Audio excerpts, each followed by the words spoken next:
Hello, everyone. Today I'd like to talk about generational disconnect.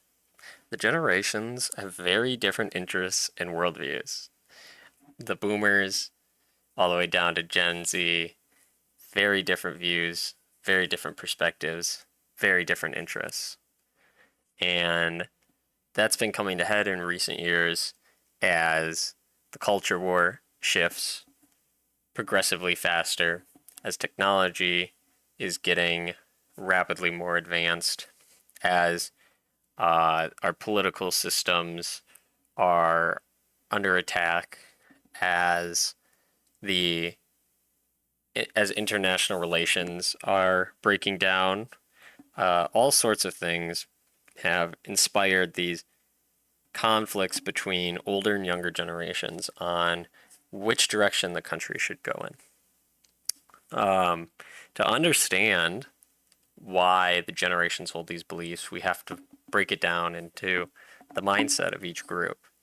And as a whole, there's very distinct generational worldviews.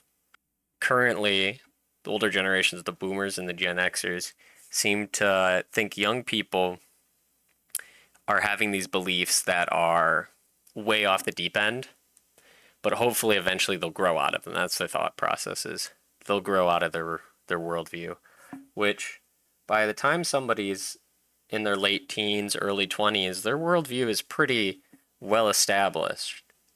It's very rare for people to completely upend their worldview because the older they get, if their whole worldview changes, the more they realize that they've been living counterintuitive to the truth for years or decades. And so it's very, very hard for people to completely change their worldview. And the view that the older generations hold of the younger generations is that things like they're lazy, ungrateful, they're not patient, they're not hardworking, they feel they need a purpose in order to participate in society. And they see these things as all detriments.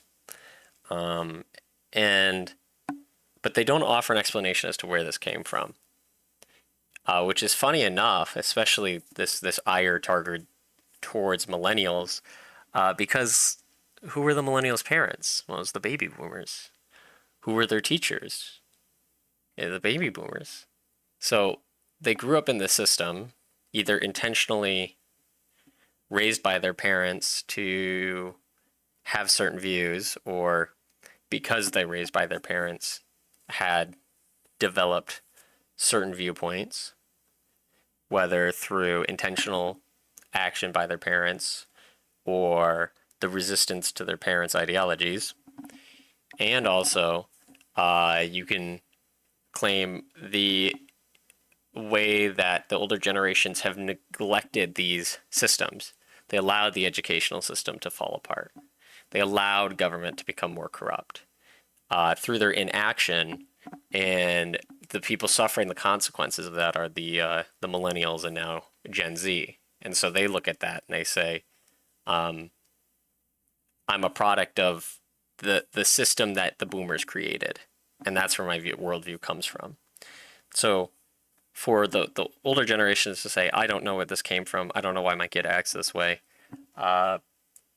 it's going to require some self-introspection and some acknowledgement that they probably had a pretty heavy hand to play in that. On the other hand, you look at the younger generations, Gen Z and millennials, and what they think of the older generation. They think they're outdated. They think they're stubborn.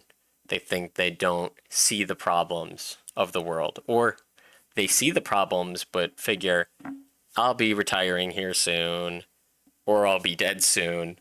So no use in changing it now. I'm getting my benefits from the system, and basically, to sum that up, not my problem. The environment's not going to be my problem. The economy's not going to be my problem here soon. So they see the traditions created by the older generations as completely useless, They want to overhaul the whole system on both sides of the political spectrum. And so the younger generations have to understand the perspective of why the older generations cling on to tradition and why they fear change. Fear change because the older you get, the less you can adapt, the less you have the ability to learn new things and to occupy a new environment. If you lose all your money when you're 20, you got a lot of time to make it back. If you lose all your money when you're 70, things are looking pretty grim. And so when young people talk about changing the economic system or wanting to have all these programs that overhaul and increase taxes or see drastic change, they fear the change will drastically affect them and they won't be able to recover from that. Then they also fear that their traditions, their way of life will be thrown out. And traditions, most of the time, can offer very good, clear guidance. There's things that have just existed for all of humanity, structures and systems, things for thousands of years we've tested and have come to the conclusion that certain things work better than others.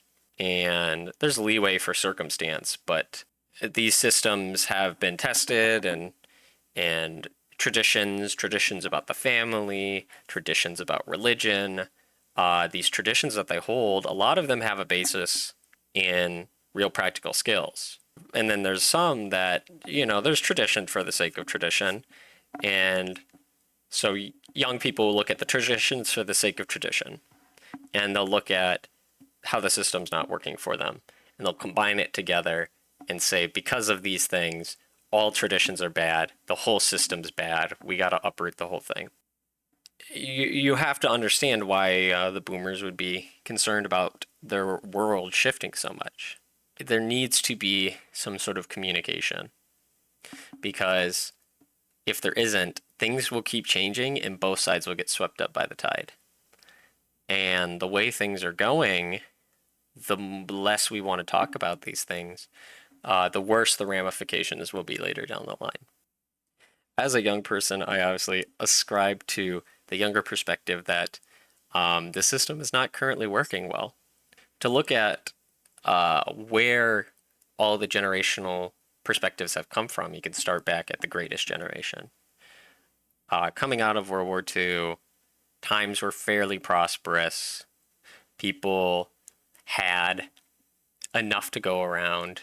They had the opportunity to rise above their station, and they acquired wealth compared to the rest of the world. After the world was sent into turmoil, America was kind of last one standing, so quite prosperous times.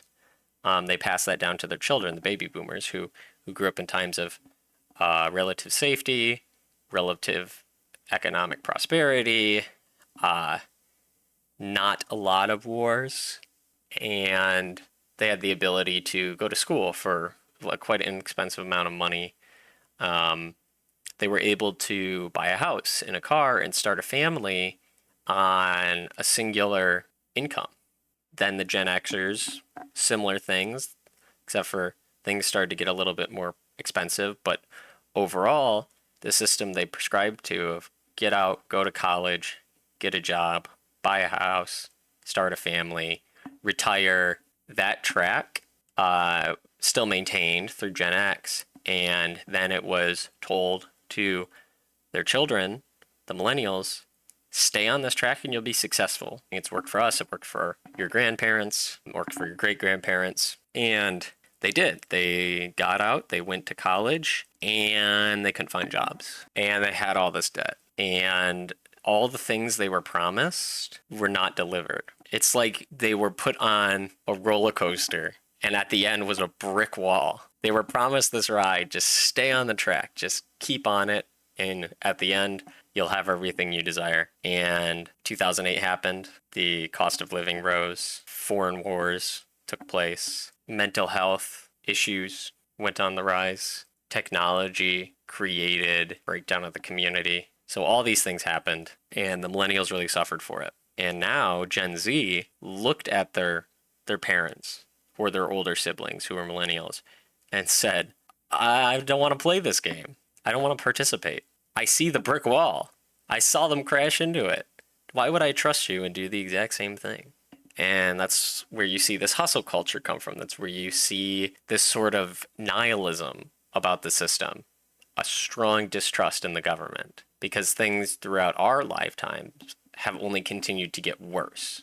Things have only gotten more expensive. Politics has only eroded into this sort of weird conglomerate of corporations and lifelong politicians, and this unholy union of the media and special interests. And you're developing this class system. And so young people say, I don't think I can win. And they kind of develop one of two attitudes. One is they just totally check out. The number of people getting married has dropped dramatically. Mental health issues have risen substantially.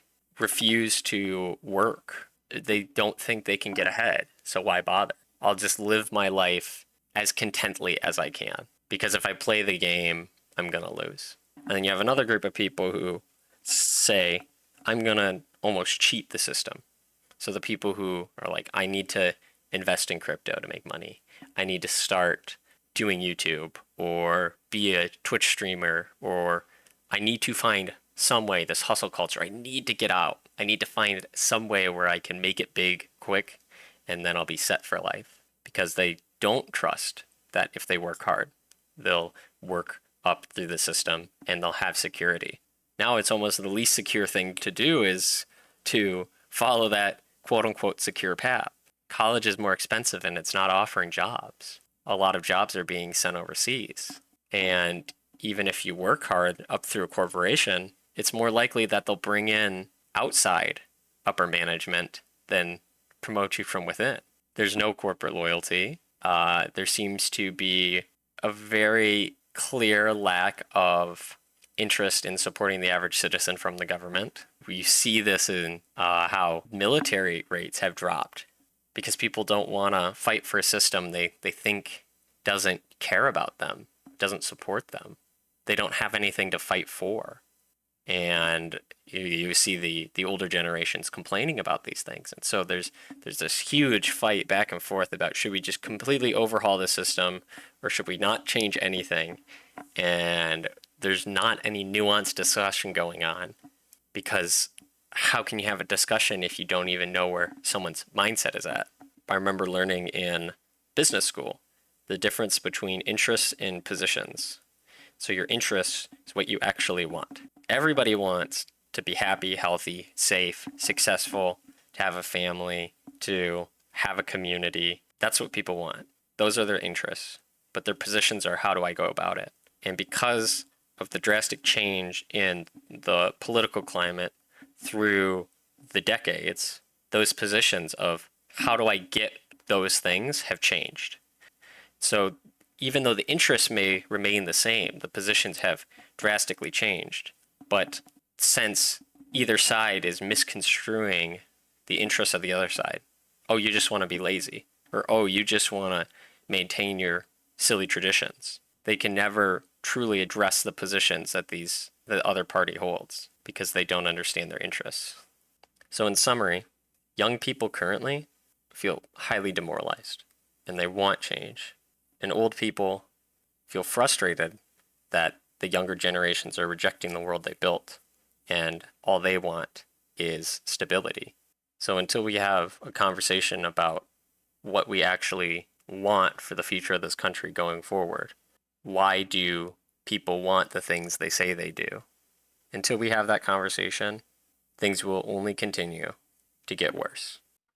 Now that you've heard what I think, please share your thoughts and feelings down in the comments below.